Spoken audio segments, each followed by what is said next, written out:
स्वास्थ्य मंत्रालय ने कहा, एक सप्ताह में 50% घट गया टीकाकरण। 63 लाख लोगों ने बिना पंजीकरण ही लगा लिया टीका। राजस्थान से लेकर लद्दाख तक भूकंप के झटके, बीकानेर में 5.3 तीव्रता।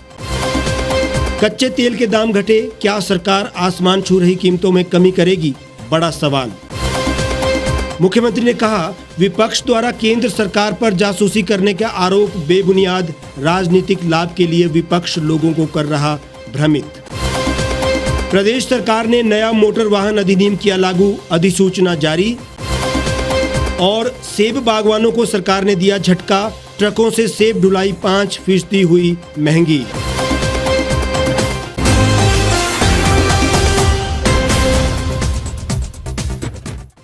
नमस्कार, आप देख रहे हैं the reap times news channel. आपके साथ मैं हूं हेमराज चौहान। अब खबरें विस्तार से। गत सप्ताह में कोरोना टीकाकरण में 50% कमी के बीच राज्यों को कोविशील्ड और कोवैक्सीन की 71.40 लाख खुराकों की एक और खेप जारी की गई है। सप्ताह के अंत तक एक और खेप दी जाएगी। स्वास्थ्य मंत्रालय के मुताबिक 2 सप्ताह में वैक्सीन की 4-5 खेप और जारी की जाएगी। स्वास्थ्य मंत्रालय ने बताया कि राज्यों को अब तक 42.15 करोड़ से अधिक खुराक मिल चुकी है, लेकिन इसमें से 40.03 करोड़ खुराक की ही खपत हुई है। राज्यों के पास अभी भी 2.11 करोड़ से अधिक खुराक मौजूद है। एक सप्ताह में टीकाकरण 50% तक कम हुआ है। कोविन वेबसाइट के अनुसार 19 से 25 जून के बीच देश में 4 करोड़ 12 लाख से अधिक लोगों को वैक्सीन मिली। इसके बाद 26 जून से 2 जुलाई के बीच 2 करोड़ 96 लाख लोग ही खुराक ले सकें। 3 से 9 जुलाई के बीच ये आंकड़ा घटकर 2 करोड़ 7 लाख तक पहुंच गया और इसके बाद 10 से 16 जुलाई के बीच और कम होते हुए 2 करोड़ 51 लाख लोगों को ही वैक्सीन मिल पाई। अभी 17 से 20 जुलाई के बीच देश में 1 करोड़ 20 लाख खुराकें ही मिल पाई हैं, यानी अब औसतन 2,50,000 लोगों को ही टीका दिया जा रहा है। कोविन वेबसाइट के ही मुताबिक देश में अब तक 40 करोड़ 88 लाख से ज्यादा लोगों को खुराक मिल चुकी है। पिछले एक दिन में 52,56,000 लोगों ने वैक्सीन की खुराक लेकर टीकाकरण में मौजूदगी दर्ज की। हालांकि गौर करने वाली बात यह है कि वैक्सीन के लिए अभी तक 40.23 करोड़ लोग पंजीकरण करवा चुके हैं, जो कुल टीकाकरण के आंकड़े से भी कम है। ऐसे में बड़ा सवाल यह है कि क्या 63 लाख लोगों ने बगैर पंजीकरण करवाए वैक्सीन प्राप्त कर ली है? इस सवाल पर स्वास्थ्य मंत्रालय से भी अभी तक कोई जवाब नहीं मिला है। बुधवार को देश में 3 जगहों पर भूकंप के झटके महसूस किए गए। सबसे पहले मेघालय में भूकंप के झटके आए और उसके कुछ घंटों के बाद ही लेह लद्दाख और फिर थोड़े समय के बाद राजस्थान के बीकानेर में भूकंप के झटके महसूस किए गए। सबसे पहले मेघालय के पश्चिम गारो हिल्स में भूकंप के झटके महसूस हुए। आज भूकंप के झटकों ने धरती को हिला दिया। देश के कई इलाके में ये झटके महसूस किए गए। रिएक्टर स्केल पर इसकी तीव्रता 4.1 रही। झटके रात करीब 2:10 पर महसूस हुए। इसकी पुष्टि नेशनल सेंटर फॉर सिस्मोलॉजी ने की है। भूकंप से जान माल और किसी अन्य तरह के नुकसान की कोई जानकारी नहीं है। लेह लद्दाख में सुबह 4:57 पर भूकंप के झटके महसूस किए गए। रिएक्टर स्केल पर इसकी तीव्रता 3.6 मापी गई। अंतर्राष्ट्रीय बाजार में कच्चे तेल में गिरावट दर्ज की गई है। कच्चे तेल के दाम के नीचे गिरने का एक और कारण रविवार को तेल पैदा करने वाले देशों के संगठन ओपेक और ओपेक प्लस कहे जाने वाले देशों के बीच तेल के उत्पादन को बढ़ाने पर हुआ समझौता भी रहा। पिछले सप्ताह तेल उत्पादन के कोटे को लेकर दुनिया के सबसे बड़े तेल उत्पादक देशों संयुक्त अरब अमीरात और सऊदी अरब के बीच हुए मनमुटाव ने दोनों देशों के बीच बातचीत को लटका दिया था। लेकिन रविवार को ये विवाद खत्म हुआ और एक बयान में ओपेक कार्टेल ने घोषणा की कि इराक, कुवैत, रूस, सऊदी अरब और संयुक्त अरब अमीरात उत्पादन को बढ़ाएंगे। क्या भारत में पेट्रोल और डीजल की कीमतों में गिरावट होगी, जो इन दिनों 100 रुपए प्रति लीटर से भी अधिक हैं? सरकार कितनी गंभीरता से इस मुद्दे पर कोई प्रतिक्रिया करती है, ये अभी भी प्रतीक्षा में है। भारत में तेल के दाम अंतर्राष्ट्रीय बाजारों की कीमतों से निर्धारित होते हैं। इसका मतलब ये हुआ कि अंतर्राष्ट्रीय बाजार में घटती और बढ़ती कीमतों का सीधा असर भारत के आम उपभोक्ताओं पर भी पड़ेगा। लेकिन पिछले कुछ सालों से रुझान ये देखने को मिला है कि अंतर्राष्ट्रीय बाजारों में कच्चे तेल की कीमतों में कमी के बावजूद भारत में पेट्रोल और डीजल के दाम बढ़ते ही जा रहे हैं। इसकी वजह केवल एक है, वो ये कि केंद्र और राज्य सरकारें तेल पर एक्साइज ड्यूटी बढ़ाती रहती हैं। केंद्र सरकार कभी अंतर्राष्ट्रीय कीमतों का हवाला देती है तो कभी राज्यों के सिर पर ये बात टाल देती हैं कि राज्य सरकारें चाहे तो एक्साइज एवं टैक्स की दरों में कमी कर कीमतों को नियंत्रित करने में सहयोग कर सकती है। यहाँ ये बड़ा प्रश्न है कि जो सरकार ठोल पीट पीट कर लोगों को यूपीए सरकार के समय में पेट्रोल 67 रुपए होने पर भड़का रही थी और सत्ता में आई, वो आज 100 रुपए से 110 रुपए अधिक कीमत हो जाने पर भी मुंह पर ताला लगाए हुए चुपचाप देख रही हैं। ये दिन प्रतिदिन जो ये पेट्रोल के दाम है ये बढ़ते ही जा रहे हैं। देख लो ये 100 रुपये पहुँच चुका है। आम बंदा तो नहीं चला पाएगा। अब जो ऑफिस वगैरह आना हो तो हमें बसों का ही सहारा लेना पड़ता है, जबकि बाइक होते हुए भी हम आ नहीं सकते क्योंकि इतना तेल महंगा हो चुका है।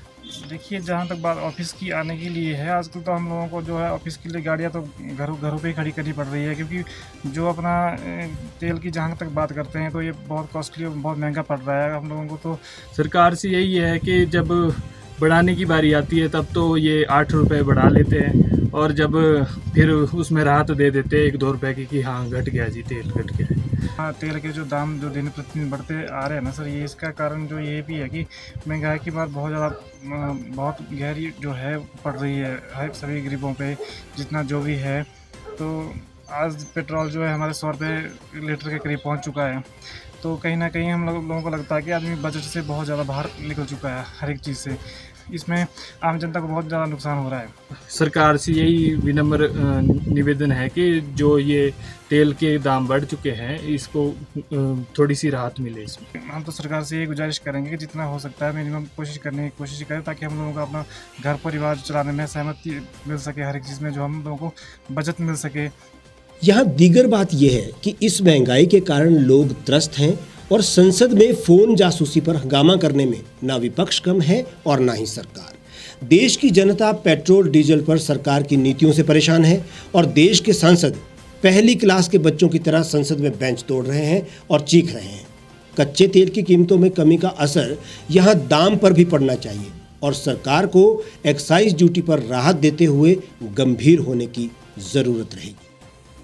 मुख्यमंत्री जयराम ठाकुर ने शिमला में मीडिया को संबोधित करते हुए कहा कि विपक्षी दल केंद्र सरकार पर जो जासूसी करने का आरोप लगा रहे हैं वो पूरी तरह से बेबुनियाद है और तथ्यों से हटकर है। अपने राजनीतिक लाभ के लिए कांग्रेस पार्टी सहित विपक्ष देश के लोगों को भ्रमित करने का असफल प्रयास कर रहा है।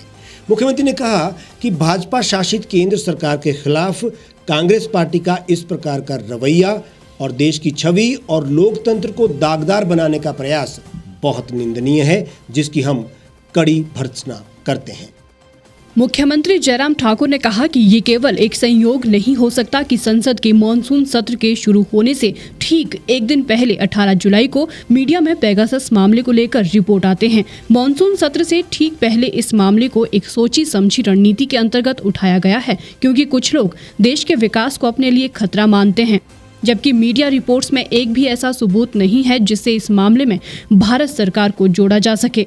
उन्होंने कहा कि संसद में मॉनसून सत्र में इस मामले को लेकर विपक्ष भारी शोर शराबा कर रहा है, लेकिन उसकी इस चाल से देश के विकास की गति बाधित नहीं हो सकती। उन्होंने कहा कि इजरायली जासूसी सॉफ्टवेयर पेगासस को बनाने वाली कंपनी NSO ग्रुप ने अपने पेगासस सॉफ्टवेयर को लेकर हुए खुलासों पर बयान जारी कर साफ किया है कि ये रिपोर्ट गलत धारणाओं से भरी हुई है। रिपोर्ट का कोई तथ्यात्मक आधार नहीं है और ये सच्चाई से परे है। कंपनी के मुताबिक ऐसा लगता है कि अज्ञात सूत्रों ने गलत जानकारी मुहैया करवाई है। उन्होंने कहा कि भारत सरकार पर जासूसी के जो आरोप लगाए जा रहे हैं वो पूरी तरह से निराधार हैं, जो केवल विपक्षी नेताओं के पूर्वाग्रह पर आधारित हैं। भाजपा सरकार पूरी पारदर्शिता से कार्य करने और प्रजातांत्रिक मूल्यों को बनाए रखने में विश्वास रखती है।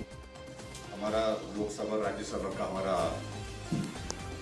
सत्र केंद्र में चल रहा है और बहुत ही दुख के साथ ये कहना पड़ रहा है कि विपक्ष एक मुद्दे को इन दिनों उठाने की कोशिश कर रहा है जिसमें कोई भी सत्यता नहीं है, सच्चाई नहीं। विपक्ष के पास पिछले लंबे समय से कोई ठोस मुद्दा नहीं है जिस मुद्दे पर वो सरकार को घेर सके, सरकार के सामने अपनी बात कर सके। ऐसी परिस्थिति में अभी हाल ही में जो मॉनसून सत्र हमारा लोकसभा और राज्यसभा का शुरू हुआ है, फोन टेपिंग और जासूसी करने का आरोप लगा करके एक नया मुद्दा खड़ा करने की कोशिश कर रही है कि संसद के मॉनसून सत्र के शुरू होने से ठीक एक दिन पहले 18 जुलाई को मीडिया में पेगासस मामले को लेकर के रिपोर्ट आती है और मॉनसून सत्र से ठीक पहले उस मामले को एक सोची समझी रणनीति के अंतर्गत सदन को रोकने के लिए सदन में उठाया जाता है, जबकि मीडिया रिपोर्ट्स में एक भी ऐसा सबूत नहीं है जिससे इस मामले को भारत सरकार यानी कि केंद्र सरकार के साथ जोड़ा जा सके। पेगासस फोन हैकिंग मामले में जहां सरकार अपना पक्ष रखकर इसे बेबुनियाद बता रही है, वहीं विपक्ष के तेवर इसको लेकर हमलावर है। विपक्ष सरकार को इस मुद्दे पर घेरने में जुट गया है। संसद में मानसून सत्र के दौरान इसकी गूंज सुनाई दी। कांग्रेस ने इसे लेकर जेपीसी की मांग उठाई है। और अब बात मोटर वाहन अधिनियम की करते हैं। हिमाचल प्रदेश सरकार में मोटर वाहन अधिनियम के तहत संशोधित जुर्माने और कंपाउंडिंग लिमिट के संबंध में अधिसूचना जारी हो गई है। नई अधिसूचना के अनुसार वाहन चलाते समय मोबाइल फोन आदि का इस्तेमाल करने पर पहली बार 2500 रुपये, जबकि 3 साल के भीतर फिर इस्तेमाल करते हुए पकड़े जाने पर 15,000 रुपये तक का जुर्माना लगेगा। बिना उपयुक्त लाइसेंस वाहन चलाने की अनुमति देने पर 5,000 से 7,500 रुपये के बीच जुर्माना होगा। बिना लाइसेंस वाहन चलाने पर 5,000 से 7,500, बिना सही जानकारी दिए लाइसेंस हासिल करने पर 10,000 से 15,000 रुपये, अयोग्य ठहराने के बावजूद कंडक्टर बनने पर 5,000 से 15,000 तक का जुर्माना लगेगा।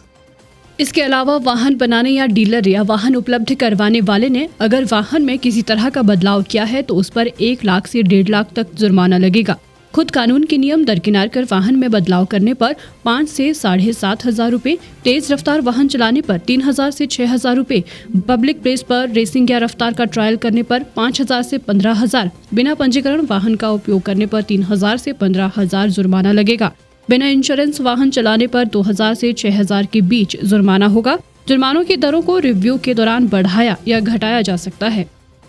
यहाँ ये कहना गलत ना होगा कि भारी भरकम जुर्माने के पीछे इंसानी जिंदगी को बचाने की पैरवी सरकार की ओर से की जा रही है। देश में दुर्घटनाओं के बढ़ते स्तर को देखते हुए ये एक्ट कहीं ना कहीं सख्ती और पाबंदी लेकर आ रहा है और लापरवाही से वाहन चलाना या फिर नियमों का पालन ना करना अब सभी के लिए महंगा पड़ सकता है। खुद को किसानों और बागवानों की हितैषी बताने वाली भाजपा सरकार ने बागवानों को एक बड़ा झटका दिया है।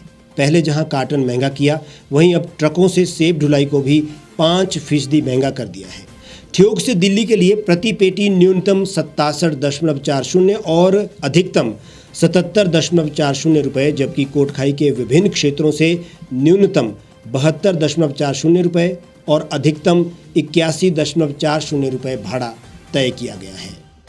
पेट्रोल डीजल महंगा होने की दलील देकर ट्रकों से सेब ढुलाई 5% महंगी कर दी गई है।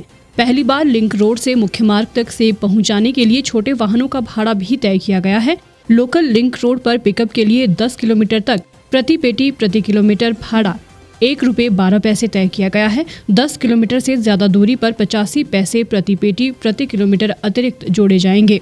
टाटा 407 और आयशर 4 व्हीलर का भाड़ा प्रति पेटी प्रति किलोमीटर 1 रुपये 71 पैसे तय किया गया है। महंगाई के इस दौर में बागवानों के लिए एक ये बड़ा झटका कहा जा सकता है। कोरोना महामारी के इस मुश्किल दौर में बागवान सरकार से राहत की उम्मीद लगाए बैठे थे, लेकिन किसान और बागवानों की हितैषी इस सरकार ने राहत तो दूर की बात है, बागवानों पर एक और आर्थिक बोझ डाल दिया है। और अब वायरल वीडियो में देखते हैं आज का सबसे क्यूट वीडियो। कैसे मुंह में स्टिक दबाए भाग रहे पपी की दूसरे पी लेने की मदद। सोशल मीडिया पर एक वीडियो वायरल हो रहा है जिसमें आप देख सकते हैं कि एक पपी अपने साथी के साथ स्टिक लेकर जा रहा है। इतने में दूसरा पपी तो कूद फांद कर आगे पहुंच जाता है, लेकिन पहले वाला पीछे ही रह जाता है। फिर देखिए कैसे दोस्ती निभाई जाती है।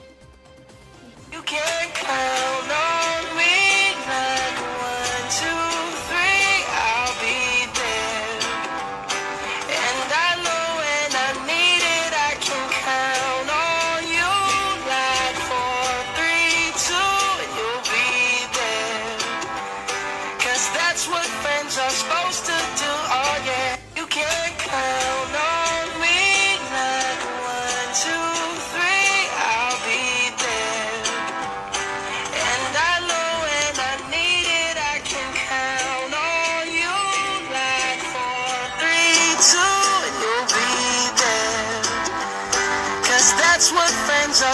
हमारे आज की इस बुलेटिन में फिलहाल इतना ही। आप देश और दुनिया की तमाम खबरों के लिए हमारे साथ बने रहिए, देखते रहिए द रीव टाइम्स।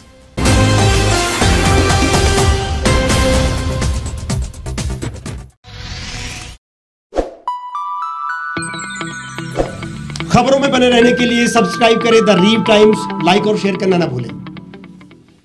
गांव की चौपालों से लेकर संसद के गलियारों तक, गृहिणी के चूल्हे से लेकर निवेश और बाजारों तक, किसानों के हाल से लेकर खेत और खलिहानों तक, शिक्षा और स्वास्थ्य से लेकर खेल के मैदानों तक, संसद के प्रधान से लेकर पंचायत के पंच तक, सेंट्रल हॉल से लेकर ग्राम सभा के मंच तक, हर खबर पर रहेगी हमारी पैनी नजर।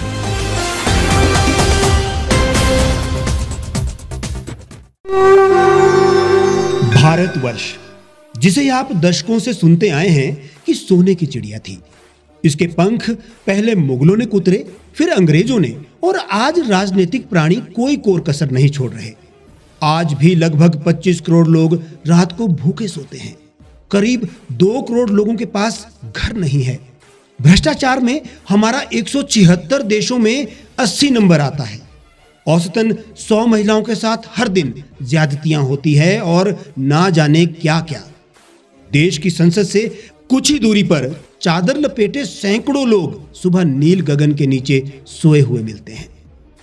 क्या आप एक ऐसे भारत की परिकल्पना नहीं करना चाहेंगे जहां कुछ ऐसा किया जाए कि 1 वर्ष के भीतर देश में कोई भिखारी या लाचार भी आश्रयहीन न रहे? लोगों को सभी सरकारी सेवाएं घर द्वार पर ही प्रदान की जाएं ताकि दफ्तर या कर्मचारी के चक्कर ना काटने पड़े। भ्रष्टाचार जड़ से समाप्त हो जाएगा।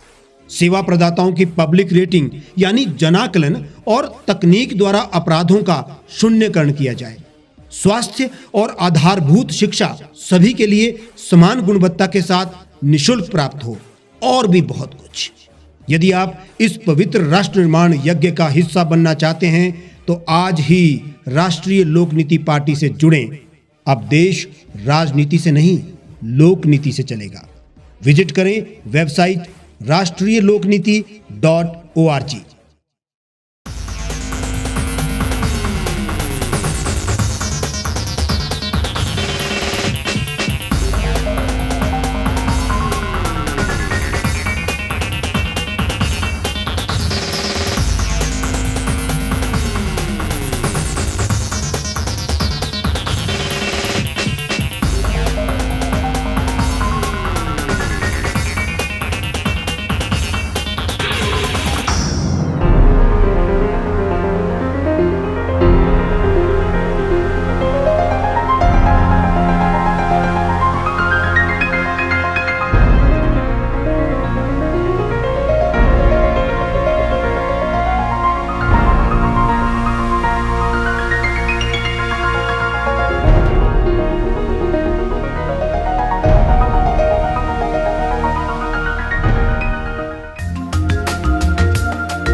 एक छत के नीचे सुविधाओं का अब उठाएं लाभ।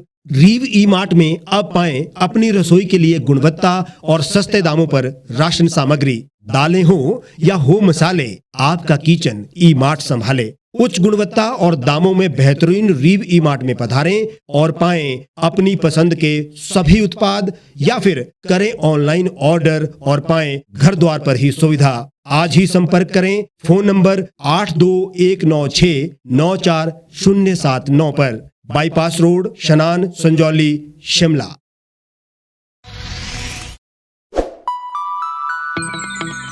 लेटेस्ट खबरों के लिए यूं ही देखते रहिए द रीव टाइम्स। लाइक, शेयर और सब्सक्राइब करना ना भूलें।